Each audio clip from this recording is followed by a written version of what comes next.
Well, congratulations, everyone. I think all of you have got into amazing MBA programs. Yeah.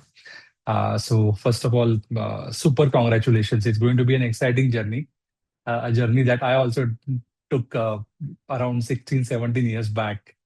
And it's going to be really an amazing time. You'll make a lot of friends. You will learn a lot of things, and I'm sure come out with flying colors. Um, about quickly about the topic, right? So I'm in the coaching, my specialization is career strategies, and I'm quite a purist. So around 5 6 years back, had you asked me what should I do before I join MBA, yeah, I would have said don't do anything, just chill out. Yeah, take some time out, and probably the first 4 5 months of your MBA.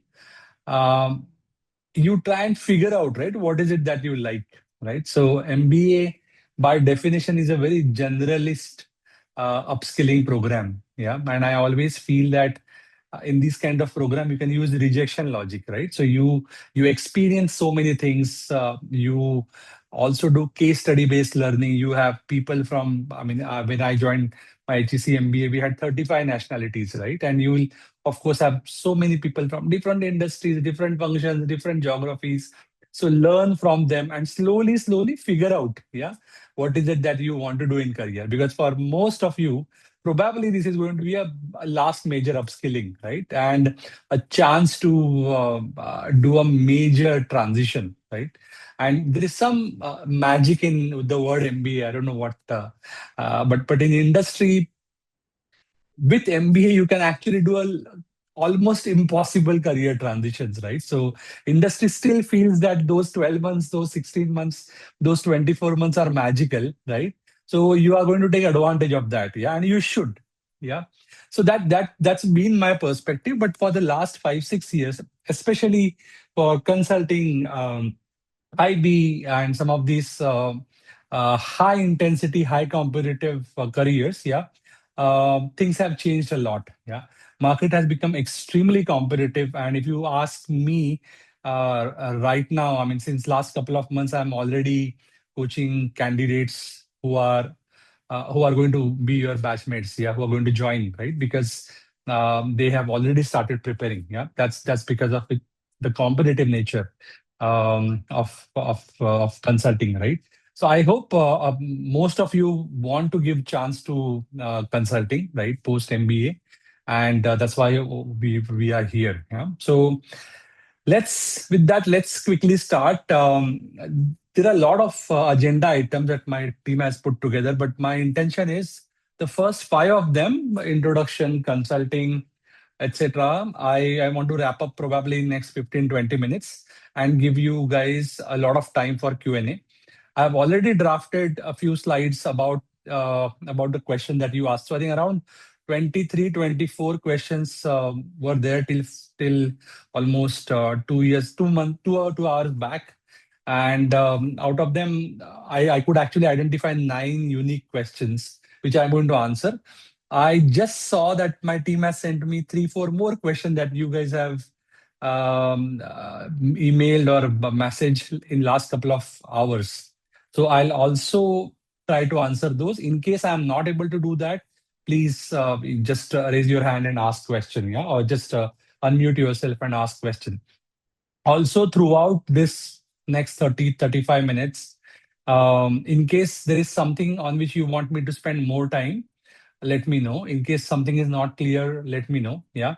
For the first five session, as I said, I'm going to go a little bit faster. Yeah, so that we can invest more time in a discussion. Yeah, more than just me delivering content. Okay. Okay, cool. So with that, I think a lot of you guys have already seen my profile. So I started my post MBA career with McKinsey. I started McKinsey in Frankfurt. I don't speak German, and I never spoken German. I've never worked in Germany before that. How did I do that and all that stuff? We can, in one of the questions answer, I'll probably shed more light on that. towards the end. And then I ended up working in almost 10 different offices across Asia, Africa, Europe, of course, and a couple of one engagement each, I would say, in US and Australia. So jokingly, I say the only continent where I haven't worked is Antarctica. So amazing time at McKinsey, and then for the last almost 12 years now, I'm into career coaching. I career coach consultants, aspirants, aspiring consultant, current consultant, exiting consultants, and I also coach CEOs as executive coach. I also am on the board of a couple of recruitment companies. One of them I started myself. Yeah, so there are a few things that I bring to the table when I'm giving some of these opinions. Very quick introduction. I think a lot of you, seen your profile, so you already know some of the basic stuff. But just to ensure that we are on the same page, a consulting opportunity landscape or consulting landscape can be cut in various different ways. This is one of the way to do that. Yeah, if you want, you can quickly take a screenshot of this. But basically, there are four types of consulting firms. One is the pure play, McKinsey, BCG, Bain, Kearney, etc. Then we have companies which are big fours. Now in big fours there are again two subparts. The acquired entities by big fours means EY, but there is another EY Parthenon, right? There is a PwC, but there is a strategy and as well. There is a Deloitte, but there is a Deloitte Monitor. So some of these are a little bit pure play. They are pegged higher than the Big Four. So, but of course there is a Big Four and their parent is Big Four, and then there are specialized consulting companies. So ZS, as you know, is almost specialized in pharma and marketing. Then there is a Mercer and Aon Hewitt, which are on org side. Then there is the Schlumberger Business Consulting, which is on oil and gas side. There is Portas, which is sports consulting and whatnot, right? So there are amazing companies. There's a Dalberg, which is developmental consulting, McKinsey, BCG, as they call it, right? So there are so many consulting companies. Amazing. They're all doing amazing work in their own forte, of course. And then there is a tech consulting, right? So there is IBM, Accenture, etc. But there are now also MBBs have also entered into tech consulting with their own acquisition or their expansion, etc. So there is a technology consulting, which is a fourth and also expanding part of the pie, yeah, in the consulting landscape. Okay, now let's come to something which is much more relevant to you guys, right? So all these their data points are available across the internet. So I'm not telling you something that you don't know. So what I'm trying to tell you is it's a pretty competitive market. Yeah, if you and most of you guys are from target schools, right? So there is there's no problem getting an interview call per se. Yeah, so pedigree, right? That we wanted now in this particular cohort. Now we have people from Harvard. I think we have Kellogg admit, we have INSEAD admit, we have HEC admit, we have IESC admit. So we have we have LBS admit. So all of you guys have a pedigree, right?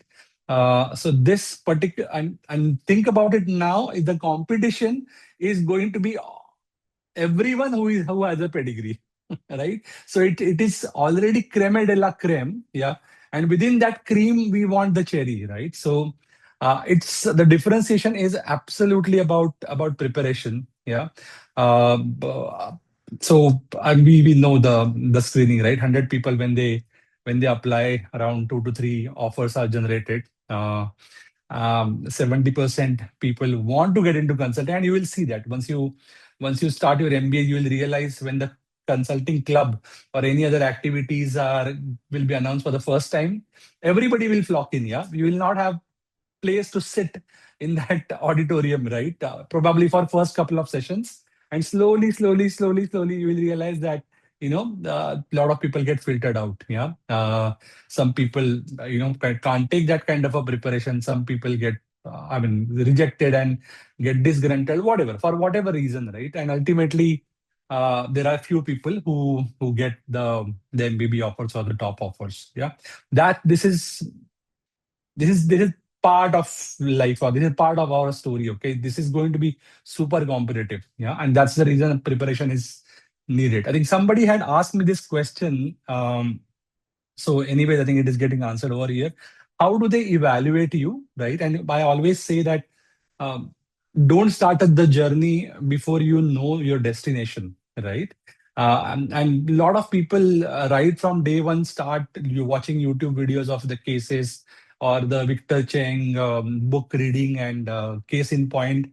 What they don't understand is exactly what is it that I'll be evaluated on. So this is basically just last 6 months back we refreshed this with MBB evaluation sheet. So this is how MBB evaluation sheet looks like literally. So again, this is just a reference.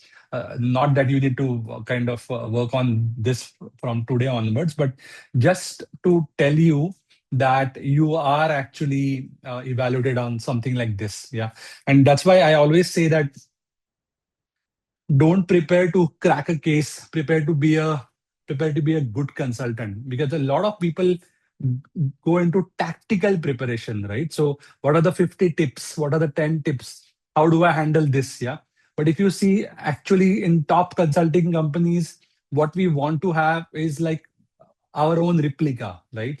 So I want somebody. So the three consulting pillars, talent pillars, um, clearly, I mean, you go to McKinsey, BCG, Bain, any of the top consulting firm, the nomenclature can change a little bit, but still the three pillars of consulting talent is problem structuring, analytical bent of mind or analytical decision making, and top down communication.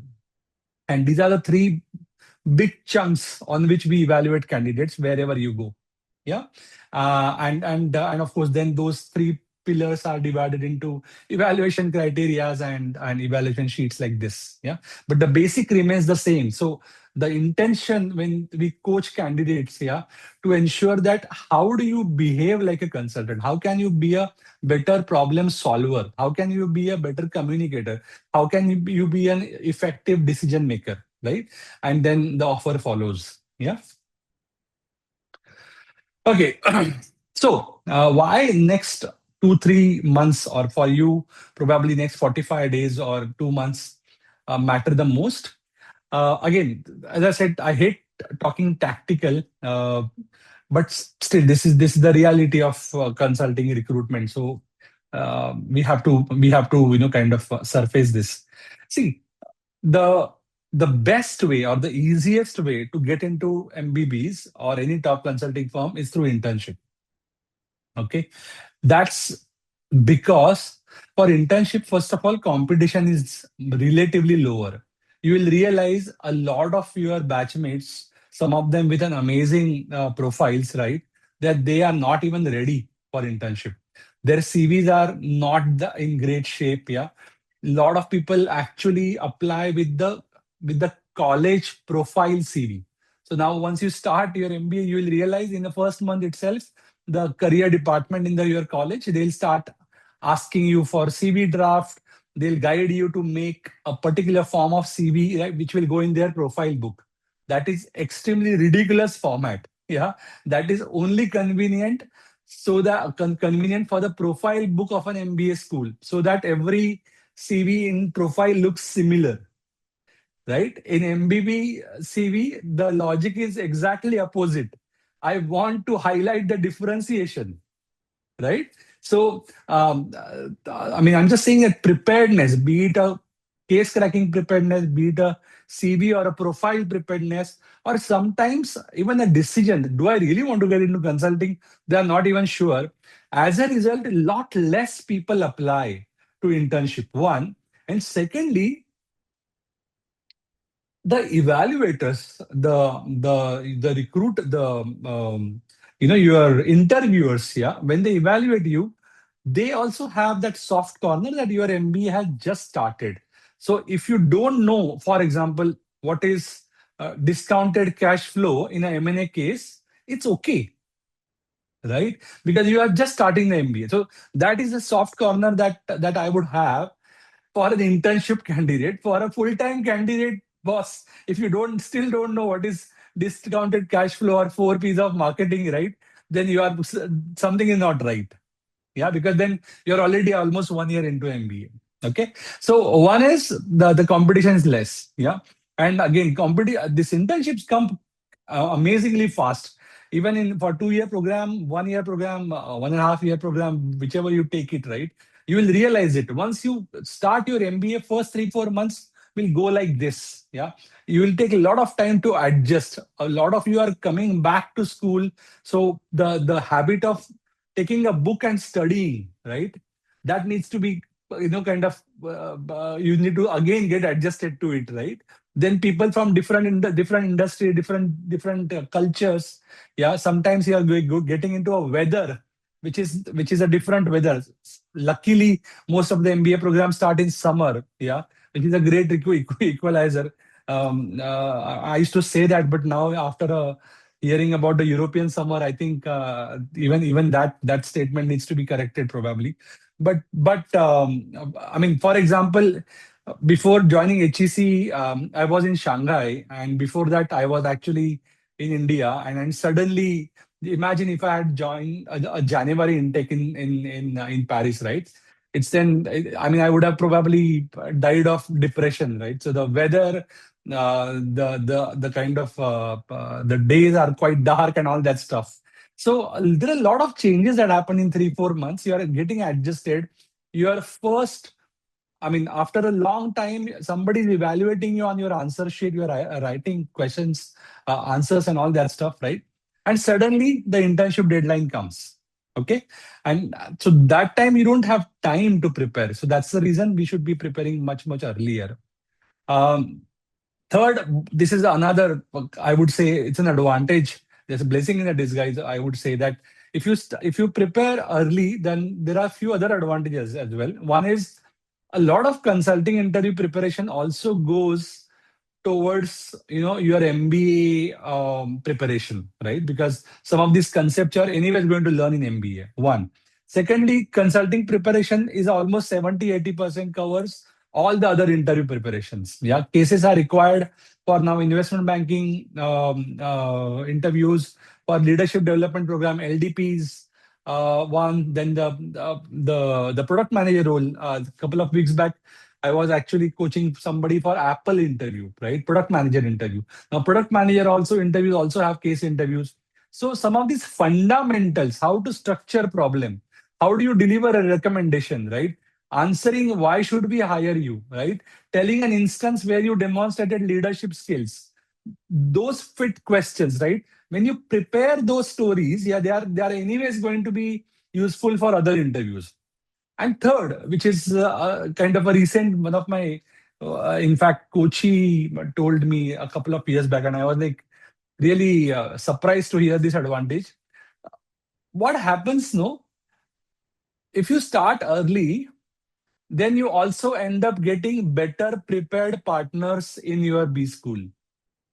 In You will realize if you are preparing for example, for consulting, after the foundation is done, you will need a practice partner. And a good practice partner, for example, somebody who has been an ex-consultant, right? Or somebody who has already been preparing, those get taken up like anything, right? Of course, they also want to work with somebody who is prepared and not always somebody who is a weak candidate. So early preparation means you will also get good partners to practice with. Yeah. So there are a lot of advantages of it. There's no doubt about it.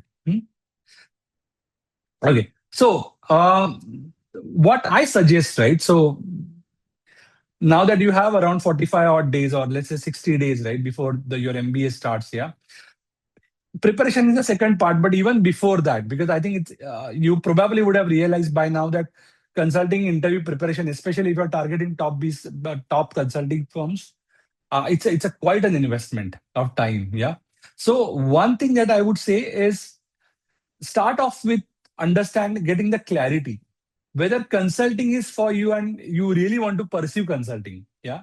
So there are various different models. Yeah. We always talk about ikigai, and there are so many different models, right? A simple model that I follow And the handbook that I'm going to share with you towards the end, it has a worksheet as well dedicated to this model. Is skill, will, and market dynamics, right? First of all, start with will. That's why that will is highlighted. What is it that I want to do? Can I quickly have a long list of things that I want to do? Yeah.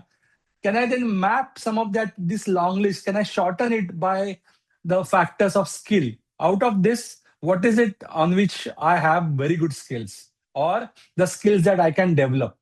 Yeah. And ultimately, the last part would be the market part, right? Where you see what is in trend, where is that visa issue, and all that stuff. Yeah.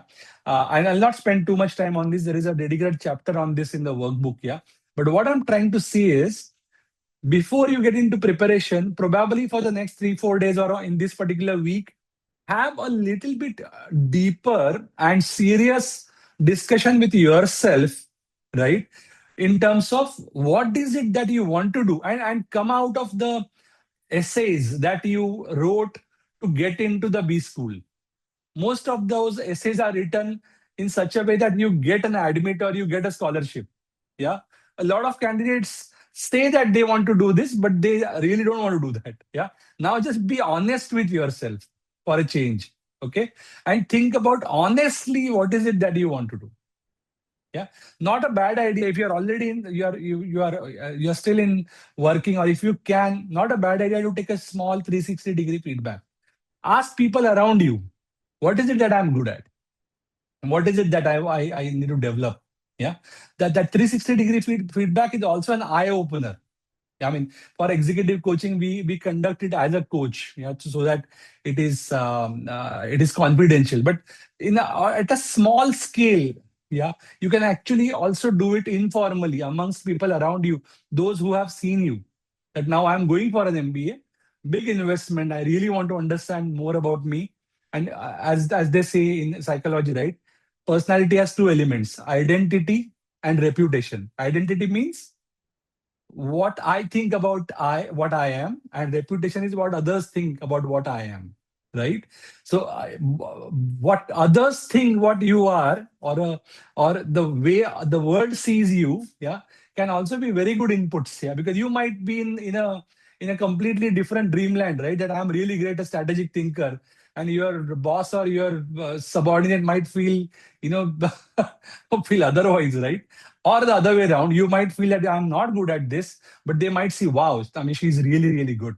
Yeah. So whatever. So spend some time on clarity for sure. Yeah. The second is the foundation, right? And this is where, I mean, when I say for the last couple of months, I'm taking batches of people to prepare on this. So this is what I suggest we should prepare. Yeah. Three things. One, the case cracking basics. So how do you crack a case? Yeah.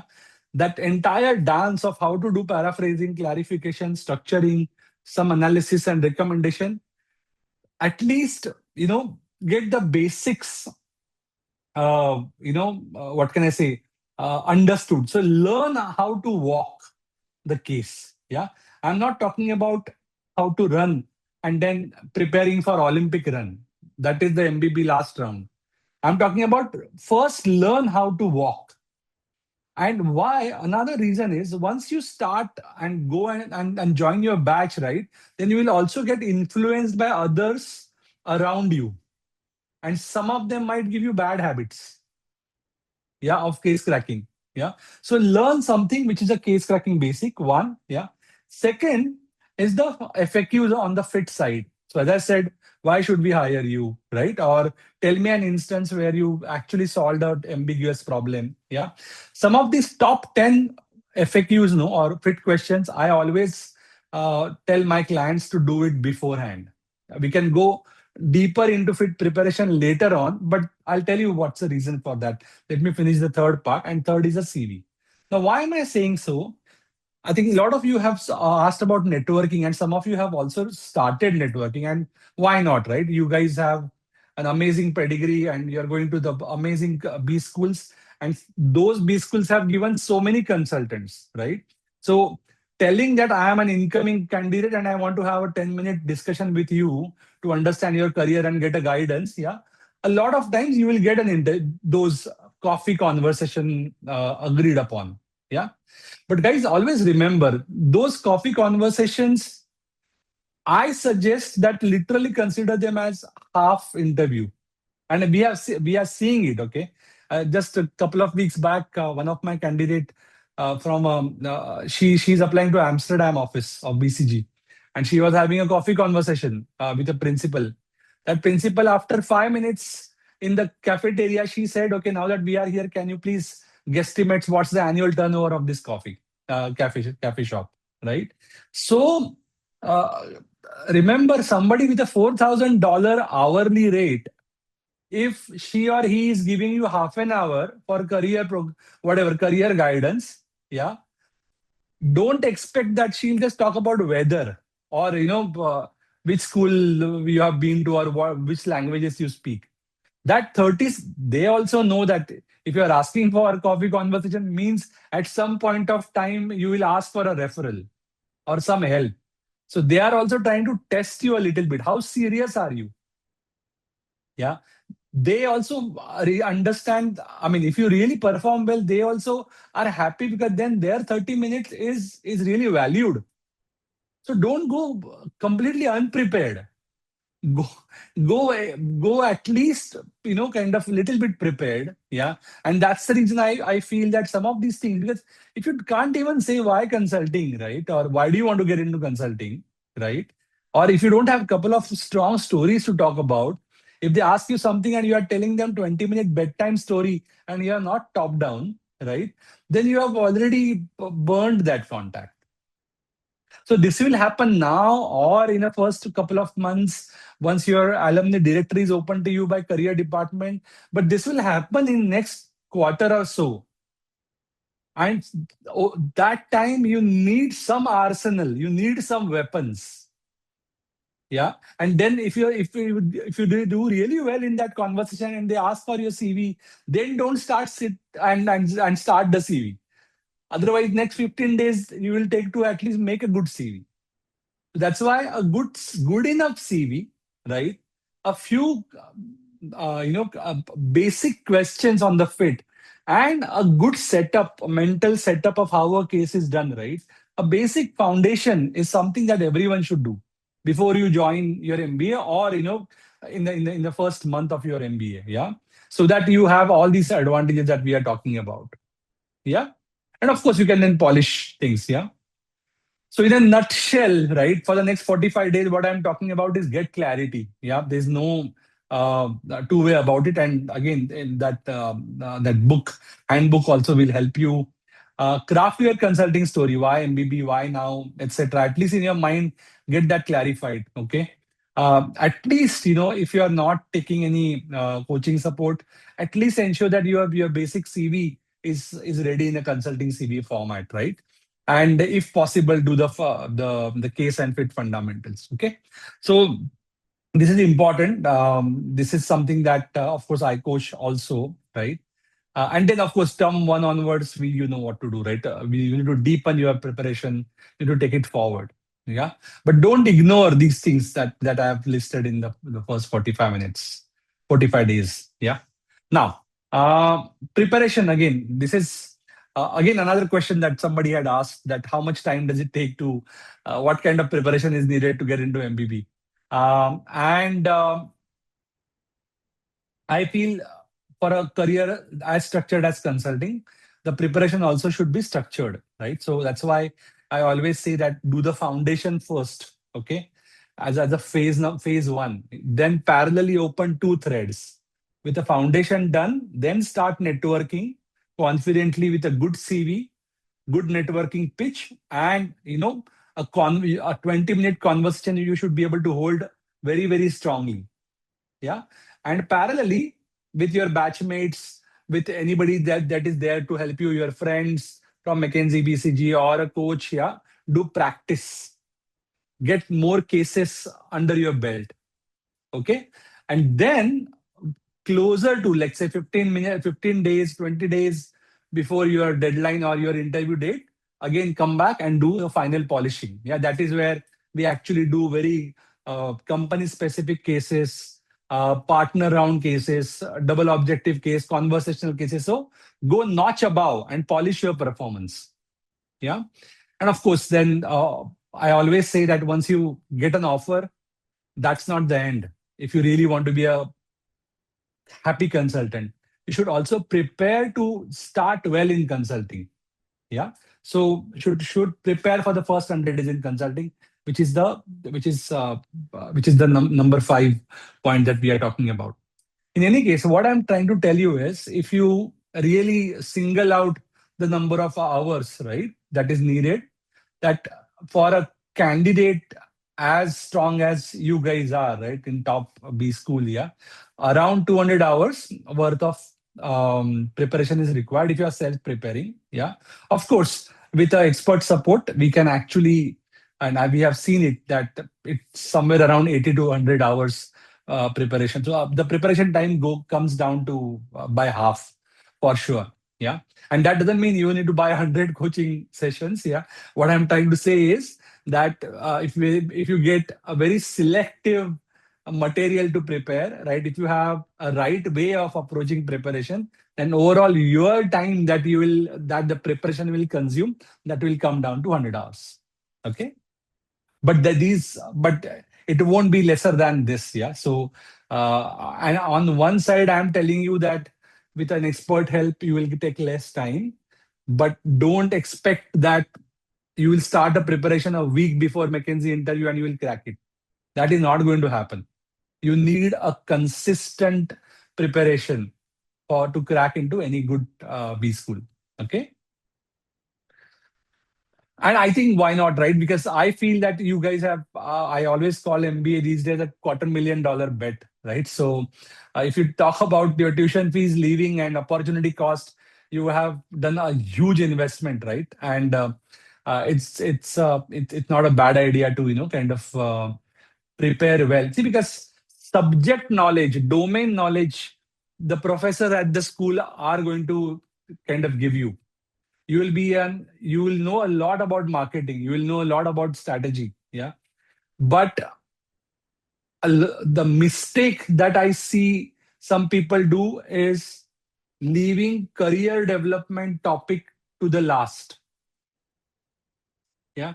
I always tell my CEO clients that delivery and optics are two different things. Yeah, you should, of course, you should perform well, but you also need to blow your own trumpet. Yeah, who will do it otherwise, right? You should also talk about it. Similarly, to MBA candidates, I tell them that your delivery, which is getting good marks and being in a dean's list or having a 3.6 plus GPA, is important, no doubt about it. Yeah, but the career or the from a having one thought at any point of time about the job hunt, right? Or the career hunt, right? Should be there right from day one. Otherwise, it's too much tension. And then what happens is, after a few months, when your friends start getting jobs or internship, yeah, then there is also a peer pressure. Yeah. So ensure that you integrate the career development time somewhere in your calendar. Okay, knowledge is good, and I'm so gung-ho about it that you should be spending so much time in absorbing the content, learn from your peers, right? Spend a lot of time, socialize, party, do everything. Yeah, but don't forget, yeah, the career development part. Yeah, partying is also important. Yeah, especially me coming from HEC Paris. Yeah, we spend a lot of time, probably too much in partying.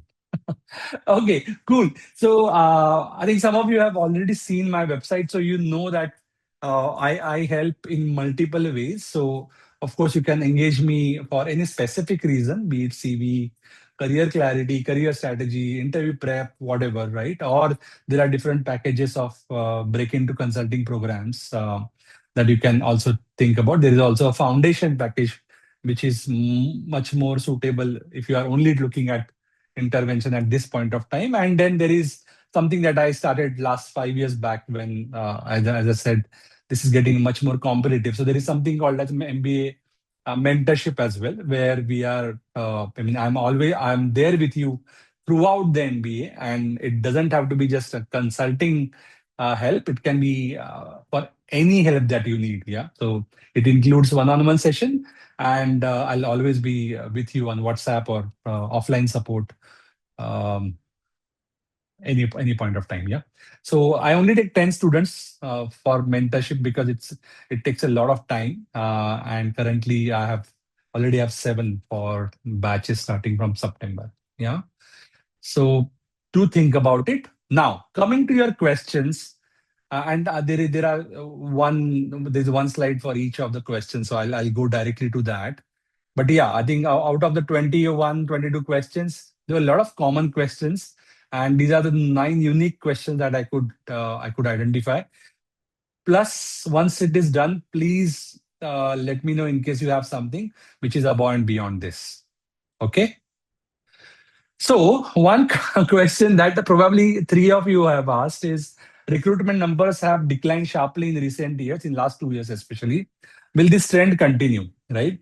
So I'll tell you, and I have written about it extensively. And this diagram was a result of 1 hour session that I took literally, that what to expect in 2026 from consulting.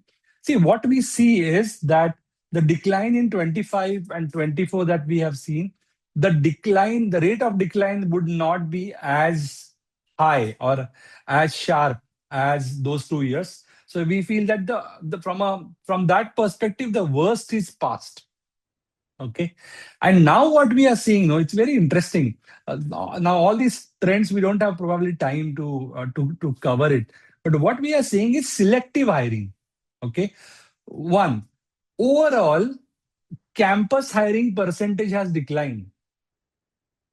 Okay. As we all know, consulting companies, yeah, have, especially MBBs, yeah, had on campus and year around or off campus, let's call it, right? Two channels of recruitment, right? And on campus used to be somewhere around 70%. Yeah. Of course, different markets have different percentages. Yeah. Japan or India, their on campus is much higher. But on an average, it was 70-30. Now this 30 is increasing and 70 is dropping. Yeah. So, and what is the reason? Simple, right? On campus hiring means you need to give commitment and you need to be sure that all these people get staffed when they join in 5 months or 6 months. Yeah. Off campus can be actually tweaked literally at an opportunity level. So partners need not have a visibility in terms of how many projects I will get and whether I'll need consultants or not. So they are basically getting a little bit more risk averse. Yeah. So on that front, hiring hasn't gone down, but from this bucket, hiring has gone to that bucket. What is the so what for you? Yeah. The so what for you is higher networking and very selective approaching, right? Because just because you are in Harvard and there is a campus, there are companies who give you campus deadlines. Yeah. It's not enough, because the amount of people that they used to hire from, let's say, INSEAD or Harvard or a LBS, yeah, that number has gone down now. But does that mean I hired less from LBS campus? Does that mean London office has gone down or become smaller? Not necessarily. London office might actually hire people from off-campus process. Okay, so for sure that has happened. Yeah. Now, analyst or senior analyst roles, they have come down significantly. That is thanks to AI. Yeah, that has happened for sure. Yeah, and as a result, now responsibilities, right? So at a consultant level, the thing that you had to do, let's say 3 years back, now you have to do much more client-facing work. So your responsibility also have gone up now. Okay. Um, what else I can talk about? Okay, practice specific hiring. Okay, so MBBs pride themselves for saying that till consultant becomes manager, engagement manager, or project leader, or a case leader, we want that person to be generalist. Let him develop his problem solving skills. We will staff him on telecom, banking, finance, pharma. Yeah. We will give them all the different perspective, exposure, breadth, etc. And that used to be one of the draw to get into consulting, because that's why consulting used to be called extended MBA, right? Because you still can get a lot of breadth in next 2 3 years. Yeah. Now that again percentage has declined. Now the people are getting tied up to different practice, let's say telecom practice or operation practice. Yeah, much faster. Okay, why? Because of course, faster you tie them up, yeah, their profile gets strong in that area and the staffability increases. Yeah. So practice specific hiring, practice specific conversion is also have increased. Yeah. Uh, on contract or freelance model is also have increased. But if you are not being ex consultant pre MBA, probably that trend is something that you can't do much about. And overall, no, the scrutiny has increased. In this particular presentation, I had actually put a couple of quotes of partners. I don't have that slide, but what those partners, when I interviewed them, right, what they told me, right, that at this point of time, when we hire any consultant, when we roll out an offer, the question that comes to our mind is, yeah, how would this person perform in front of my client? So I'm trying to get person who is as client ready as possible. Yeah. So scrutiny in the interview process has increased, no doubt about it. Okay. Again, so there are a lot of other trends as well. So the niche consulting firms, the segment number 3 that we had in our previous slides, yeah, niche consulting companies actually has increased hiring. Okay. In MBB, McKinsey in last 2 years have reduced hiring. BCG is almost there at the, I mean, they haven't increased or decreased. Yeah. Bain in some areas have reduced, in some areas they have increased. Okay. But McKinsey hiring less. Yeah. It's now, I mean, it's everywhere, right? We all know that. Yeah. In terms of geography, Middle East has been the flag bearer for consulting for a long time now. Yeah, because of the war, etc. There is some glitch, but we still feel that till 2030, Middle East is going to be a big market. Right, that is where a lot of consultants are getting hired. Second growth area that we see is this East Asia kind of a belt, Kuala Lumpur, Jakarta, and Bangkok. That belt is also overall kind of growing very fast. Of course, then there is a South America as well. But the big consulting markets, right? For example, US and Europe. Okay, they are kind of plateaued. Another thing that you would be interesting for you guys to know is generally, the big offices, London office, New York office, they are thinning down. Yeah. But the smaller offices are hiring more. Okay. So that's also another trend that you might want to think about. Yeah. How to hedge against consulting downturn if it continues. Yeah. So first of all, if you prepare well, because I see consulting is one career or one industry where the only secret sauce is people. Yeah, we don't have any algorithm, we don't have any software, etc. Yeah. And in consulting pyramid, the churn is continuous. People are quitting for lifestyle, people are quitting because they're getting poached by other things. Then people are quitting because they are becoming entrepreneurs. So in the pyramid, there is always a space.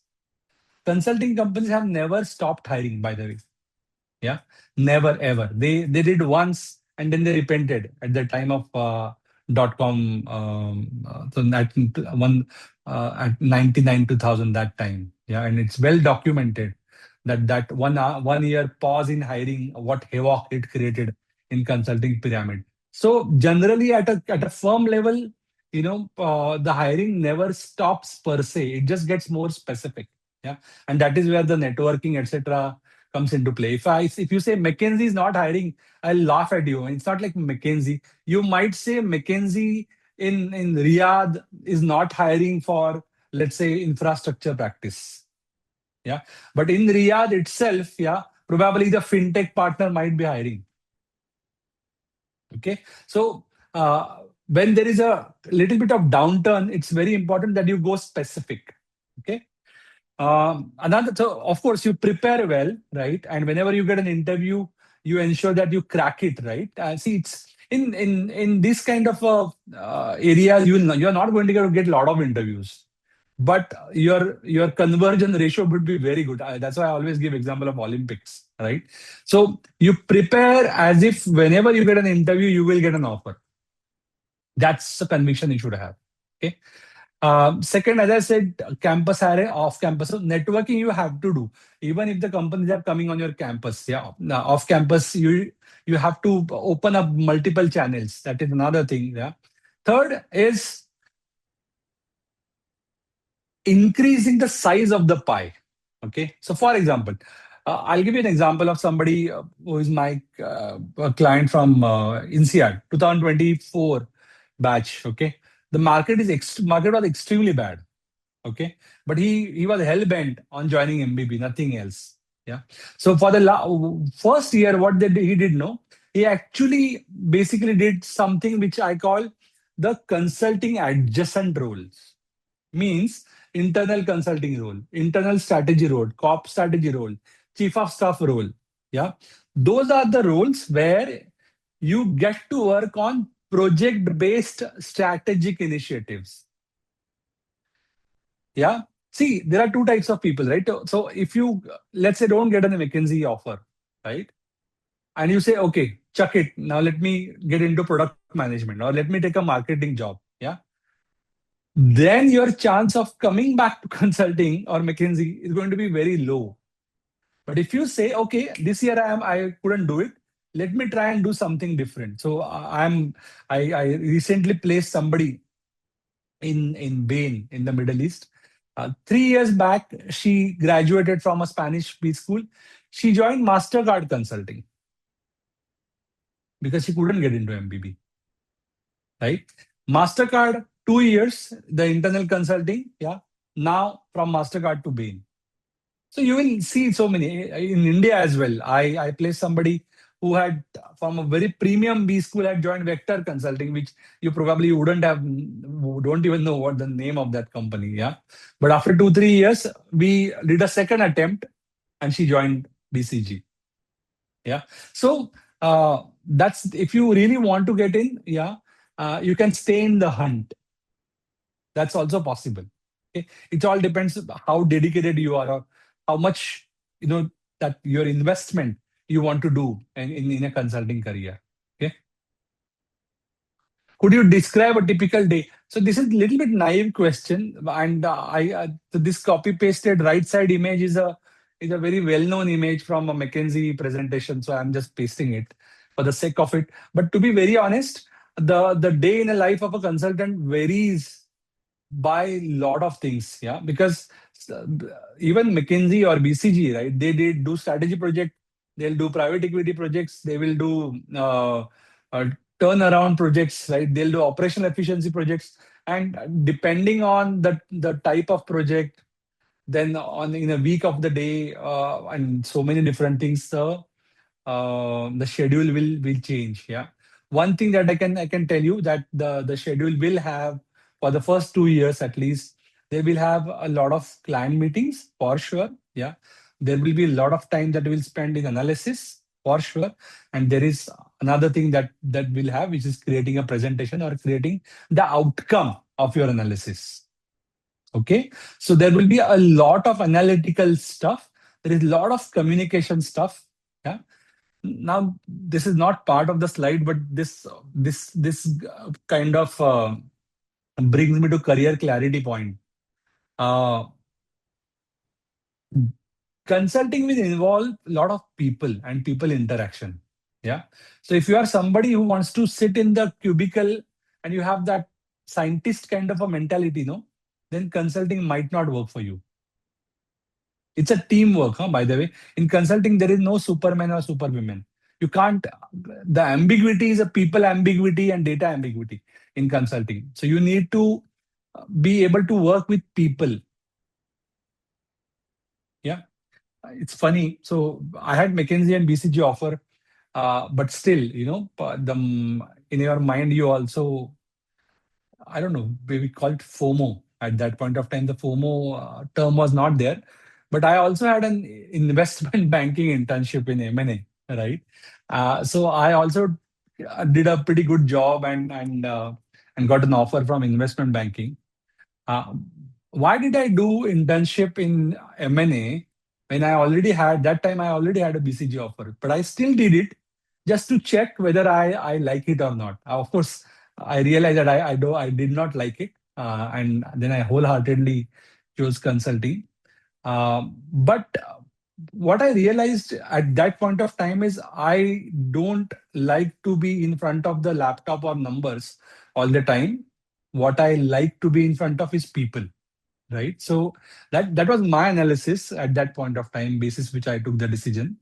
But what I'm again on this, coming back to this slide, in consulting, you will have a lot of people centric analysis or the work. Yeah, work life balance is really bad. Yes, it's really bad. If you ask this question, don't ask this question in any of the coffee conversation. Okay, this question if you ask, then don't expect any referral. Yeah, it so the reputation or the way it is painted is um, a little bit darker, but there is a truth to it that it's not going to be 9 to 5 for sure. Yeah, you will have to work 10-12 hours for every day, no doubt about it.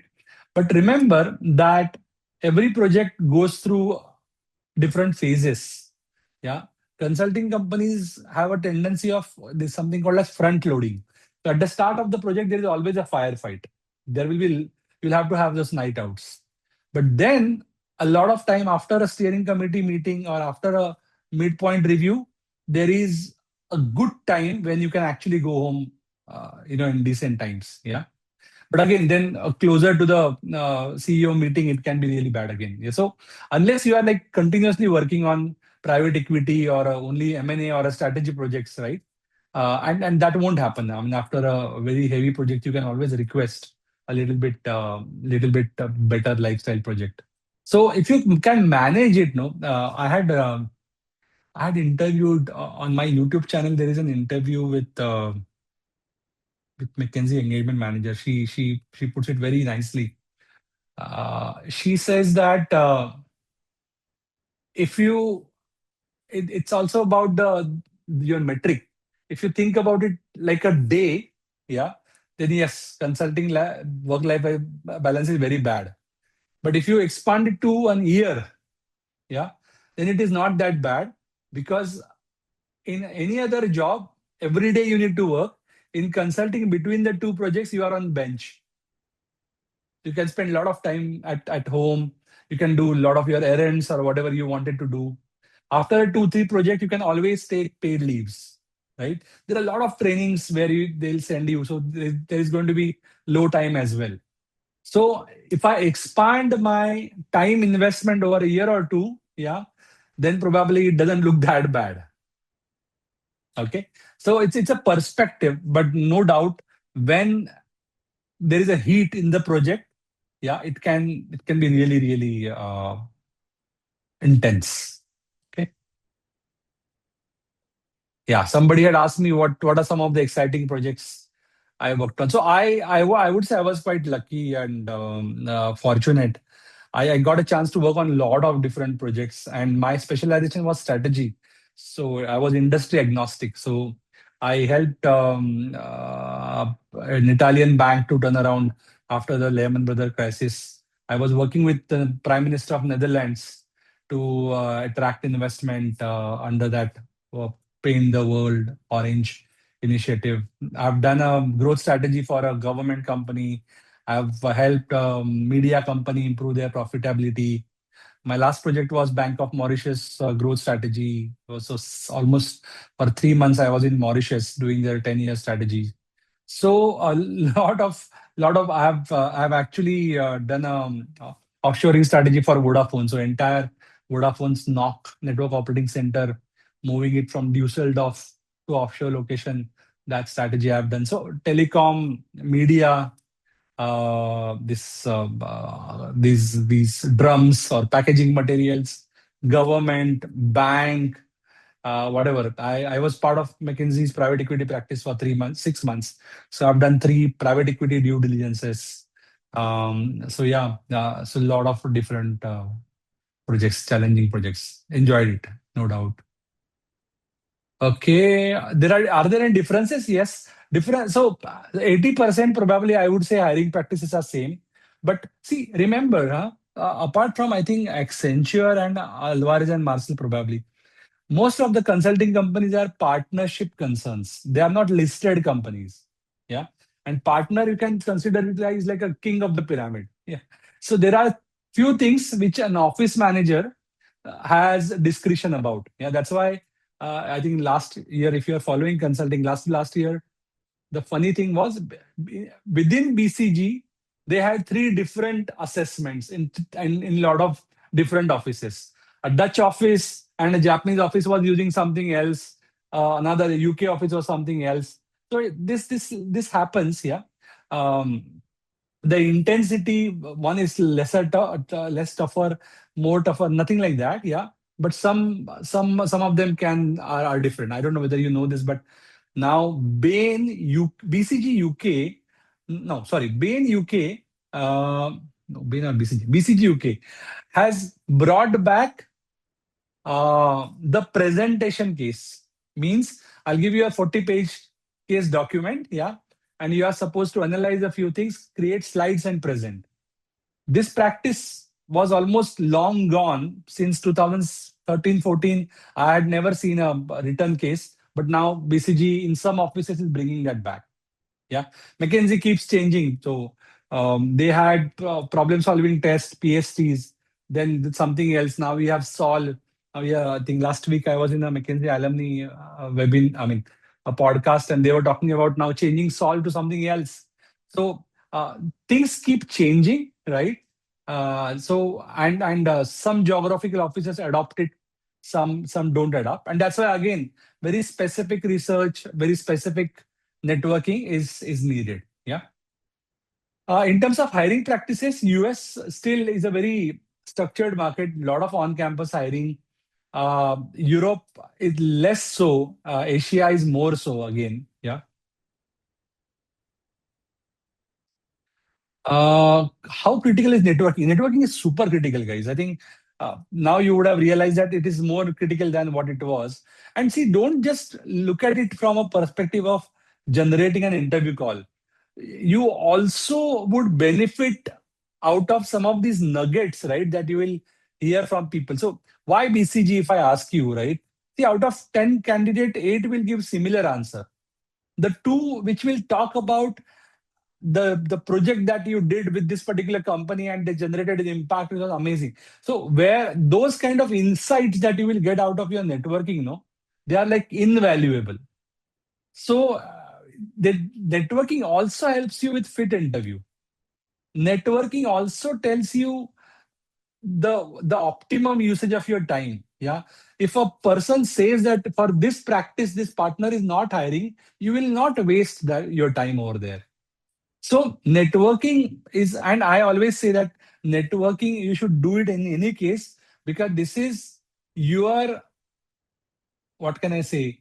Um, this is your practice before you join consulting. Yeah. If you feel networking is awkward, yeah, then in consulting, there is so many mystery shopping and cold calling that you sometimes have to do on a lot of different types of projects. Yeah.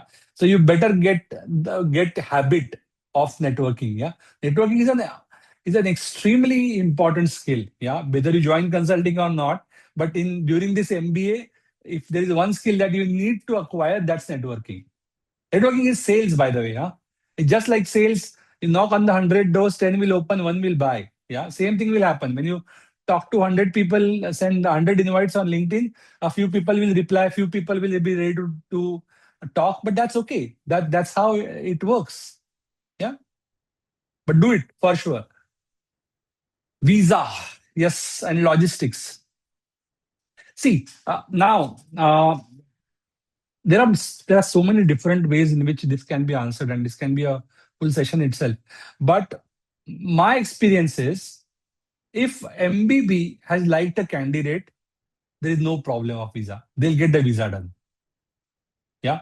So I'll very quickly tell you my story, right? So when I was trying to apply, yeah, I did a lot of research and a lot of networking, and I that time I realized that German office was actually working very extensively with Asian offices, as Asian companies were trying to invest in Germany, German companies trying to expand, etc. Right?